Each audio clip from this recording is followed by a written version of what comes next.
इस गैलरी में घूमकर अपने लिए खिलौने पसंद कर रही साक्षी की नजर अचानक से गुड़िया पर जाकर अटक जाती है। ये गुड़िया दिखने में कुछ अजीब सी नजर आ रही थी। लंबे बाल और रहस्यमयी सी मुस्कान वाली इस गुड़िया के होठों के पास लाल रंग का एक धब्बा भी लगा हुआ था। साक्षी लगातार उस गुड़िया को देख रही थी। अचानक गुड़िया की गर्दन साक्षी की तरफ घूमती है और वो पलक झपकाने लगती है। गुड़िया के पलकें झपकाती है। अचानक से टॉयज गैलरी की लाइट फ्लक्चुएट होने लगती है और वहां लगे आधे से ज्यादा बल्ब टूट कर जमीन पे गिर पड़ते हैं। जैसे ही बिजली की सप्लाई करती है तुरंत इन्वर्टर ऑन हो जाता है और अल्टरनेट बल्ब ऑन हो जाते हैं। इसके कारण अब गैलरी में हल्की मध्यम सी रोशनी ही नजर आ रही थी। वाह, डॉल में तो अब लबी प्याल फ्लैंकी, मुझे ये डॉल बहुत अच्छी लगी। हेलो एमिली, मैं तुम्हें एमिली बुला सकती हूँ ना? साक्षी के इतना कहने पर डॉल एक बार फिर से अपनी आंखें ब्लिंक करने लगती है और उसके होंठ थोड़े से और फैल जाते हैं जैसे कि वो मुस्कुरा रही हो। साक्षी उस गुड़िया के सम्मोहन में आ गई थी। तभी उसकी माँ वहां आ जाती है और उसका हाथ पकड़कर खींचते हुए साक्षी को टॉयज गैलरी से बाहर ले आती है। राज, तैयार हो गया? ड्राइवर को बोला था ना आपने टाइम पर आने को। अरे देवती, आज सैटरडे है। आज का पूरा दिन मेरी प्रिंसेस के लिए है। ड्राइवर सुबह 6 बजे ही आ गया है। तुम बस ये बताओ मेरी प्रिंसेस रेडी हुई या नहीं? मिसेस राज, आपको मिस्टर आडवाणी की सेहत का जरा भी ख्याल नहीं है। पूरा वीक कितना काम करते हैं ये, हर समय बस मीटिंग मीटिंग। और मिस्टर आडवाणी, आप थकान नहीं होती आपको? अब आप तो अपना ख्याल रखोगे नहीं, इसीलिए मैंने ये जिम्मेदारी अब अपने ऊपर ले ली है। हर सैटरडे आप मेरे साथ बाहर चलोगे, वहाँ मैं आपको शॉपिंग कराऊंगी, मूवी दिखाऊंगी और अच्छा अच्छा खाना भी खिलाऊंगी। अब तो खुश हो ना आप? अच्छा बच्चों, पापा के साथ होशियारी है? पापा के इतना कहते साक्षी खिलखिलाकर हंसने लगती है। ये है 5 साल की साक्षी का छोटा सा हंसता खेलता परिवार, जिसमें माँ पापा के अलावा दादू दादी और चाचू भी है जो नन्ही साक्षी पर जान बिछेरते हैं। कुछ ही देर में साक्षी, रेवती और मिस्टर आडवाणी मॉल में पहुंच चुके थे। कई घंटों की शॉपिंग के बाद साक्षी को पापा के पास छोड़कर रेवती अभी अभी बिल कराकर आई थी। अरे राज, कहाँ गई साक्षी? टॉयज गैलरी में है। इतना लाड भी ठीक नहीं है, आधी दुकान तो पहले ही खरीद चुके हैं आप। रुकिए, मैं अभी उसे लेकर आती हूँ। साक्षी टॉयज गैलरी में घूमकर खिलौने देख रही थी। तभी उसकी नजर सॉफ्ट टॉयज के बीच रखी एक खूबसूरत सी गुड़िया पर पड़ती है। वाह, कितनी सुंदर डॉल है, इसे मैंने पहले क्यों नहीं देखा? हेलो मेरी दोस्त बनोगी? साक्षी के डॉल को हेलो कहने पर अचानक वो डॉल गर्दन घुमाकर साक्षी की तरफ देखती है और एक डरावनी सी मुस्कान उसके चेहरे पर बिखर जाती है। वाह, डॉल ने मुझे हेलो कहा, अब मैं इसे यहाँ अकेला नहीं छोड़ सकती।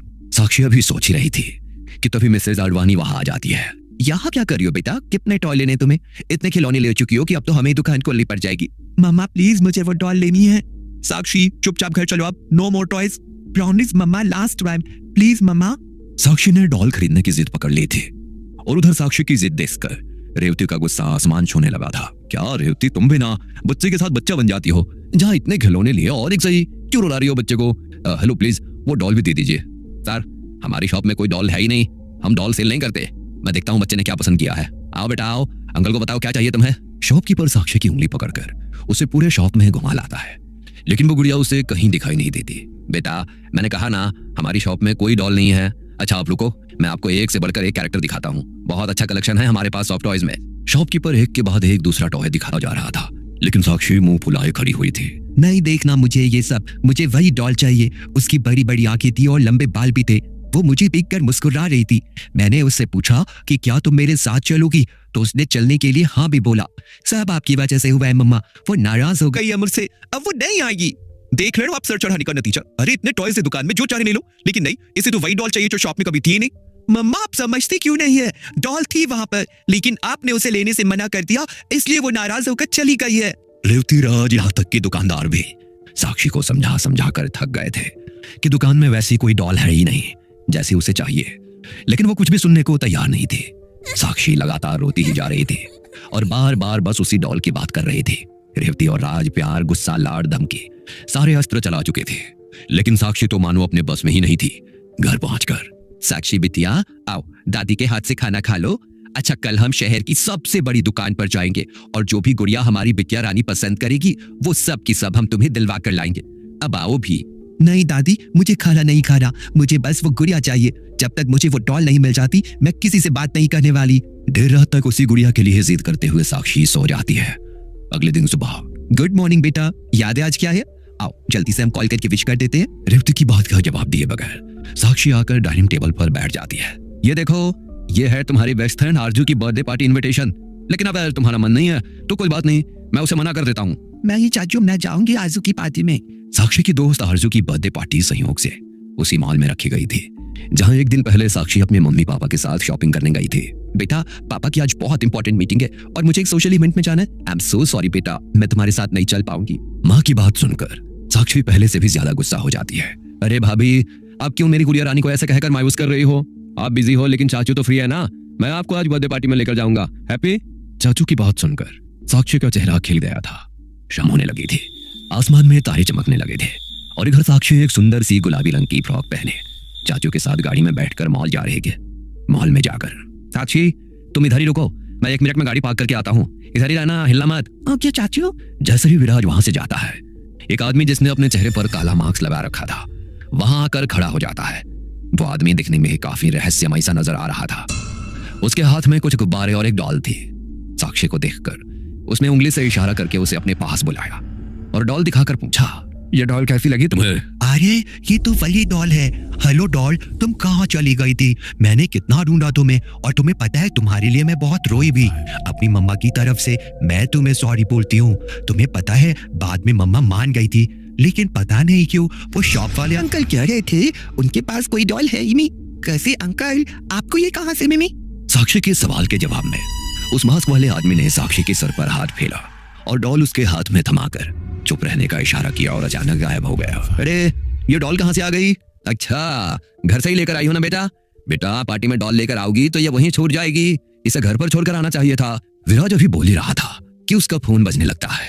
अरे ये रिया का अचानक फोन आ गया, नहीं उठाऊंगा तो मुंह फुला लेगी। वैसे ही बात बात पर शादी तोड़ने की धमकी देती है। साक्षी बेटा 2 मिनट रुको, एक इंपॉर्टेंट कॉल आया है, मैं अभी अटेंड करके आता हूँ। हाँ। विराज कुछ देर तक अपनी मंगेतर से बात करने के बाद आता है और साक्षी को लेकर मॉल के अंदर छोड़ देता है। जब तक साक्षी बर्थडे में पहुंची, पार्टी शुरू हो चुकी थी। अरे साक्षी, आओ ना, हमारे साथ खेलो। क्या वहाँ एक कोने में बैठी हुई हो? नहीं, मैं अपनी फ्रेंड को अकेला नहीं छोड़ सकती, तुम लोग खेलो ना। है? कौन सा फ्रेंड? हमें तो कोई नजर नहीं आ रहा। ये है ना मेरी न्यू फ्रेंड। अरे साक्षी, डॉल को फ्रेंड कौन बनाता है? और कहाँ से ली तुमने ये अजीब सी डॉल? हर्ष देखो, ये डॉल कुछ अजीब नहीं लगती? इसके चेहरे पर ये रेड रेड क्या लगा है? कितनी अजीब सी है इसकी आंखें, मैं तो इससे टच भी ना करता। तुम दोनों जाओ यहाँ से, मुझे तुमसे कोई बात नहीं करनी। साक्षी को चिंटू और हर्ष का मजाक उड़ाना बहुत बुरा लग रहा था, इसलिए अब वो गुस्से में कोने में बैठी हुई थी। चिंटू और हर्ष साक्षी के पास से चले गए थे, लेकिन वो पार्टी में सभी बच्चों से साक्षी की डॉल की तरफ इशारा करके मजाक कर रहे थे। अचानक चिंटू और हर्ष जाकर दीवार से टकरा जाते हैं और जमीन पर गिर पड़ते हैं। एक तरफ वो दोनों दर्द से कराह रहे थे और दूसरी तरफ साक्षी उन्हें देखकर जोर जोर से हंस रही थी। साक्षी का यह अजीब बिहेवियर पार्टी में किसी को भी समझ में नहीं आ रहा था। चिंटू और हर्ष लगातार दर्द से कराह रहे थे, इसलिए जल्दी से उन्हें अस्पताल ले जाया जाता है, जहां पता चलता है कि चिंटू के हाथ में और हर्ष के पांव में फ्रैक्चर आ गया है। पार्टी में हादसा होने के बाद सभी पेरेंट्स अपने बच्चों को लेकर वापस अपने अपने घर पहुंच जाते हैं। अगले दिन, बेटा क्या हुआ था पार्टी में? कैसे उन दोनों को इतनी चोट लगी? झगड़ा किया क्या दोनों ने? जो हुआ अच्छा हुआ, उनके साथ ऐसा ही होना चाहिए। साक्षी, ये क्या बोल रही हो तुम? अपने दोस्तों के बारे में ऐसे कौन कहता है?